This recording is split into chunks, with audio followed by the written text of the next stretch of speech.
Hi అండి, welcome back to Sravanthi's kitchen. ఈరోజు మన కిచెన్లో వీడియో వచ్చేసి మినపసున్నుండలు. హెల్త్కి కూడా చాలా మంచిదండి. ఎలా చేసుకోవాలో చూసేద్దాం రండి. ముందుగా వచ్చేసి 2 గ్లాసులు పొట్టు మినపప్పు తీసుకుందాం. స్టవ్ మీద పెట్టి కొంచెం బ్రౌనిష్ కలర్లో వచ్చేంత వరకు వేయించేసుకుందాం. ఇలా కొంచెం బ్రౌనిష్ కలర్లో వేగాక ప్లేట్లో తీసి పక్కన పెట్టేసుకుందాం. 5 మినిట్స్ తర్వాత మిక్సీ జార్లో వేసుకొని మిక్సీ పట్టేసుకుందాం. ఇలా పౌడర్ పట్టుకొని పక్కన పెట్టుకుందాం. మనం ఏ గ్లాస్తో అయితే మినపప్పు తీసుకున్నామో అదే గ్లాస్తో బెల్లం తీసుకోవాలి. నేనైతే తాటి బెల్లం తీసుకున్నాను. మిక్సీ జార్లో వేసుకొని ఇలా పౌడర్లో పట్టేసుకొని గిన్నెలో వేసి ఇలా మొత్తం పక్కన పెట్టేసుకుందాం. నేనైతే ఆవు నెయ్యి తీసుకున్నానండి. కంట్రీ డిలైట్ నుంచి తీసుకున్నాను.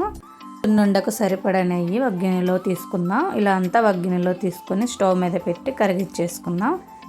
ఇలా నెయ్యి అంతా కరిగిన తర్వాత మనం ముందుగా మిక్సీ పట్టి పెట్టుకున్న ఈ పౌడర్లో కొంచెం కొంచెంగా వేసుకొని ఇలా లడ్డు చుట్టేసుకోవటమేనండి. లడ్డు చుట్టుకొని సర్వ్ చేసుకోవటమే. అంతే అండి, ఎంతో టేస్టీ అయిన మినపసున్నుండలు రెడీ. తాటి బెల్లం వేసి చేసాం కదండి, టేస్ట్ అయితే అద్దరిపోయింది. ఒకసారి మీరు కూడా ఈ ప్రాసెస్లో చేసి చూడండి. మీకు ఎలా వచ్చిందో కామెంట్ రూపంలో చెప్పండి. Thank you for watching.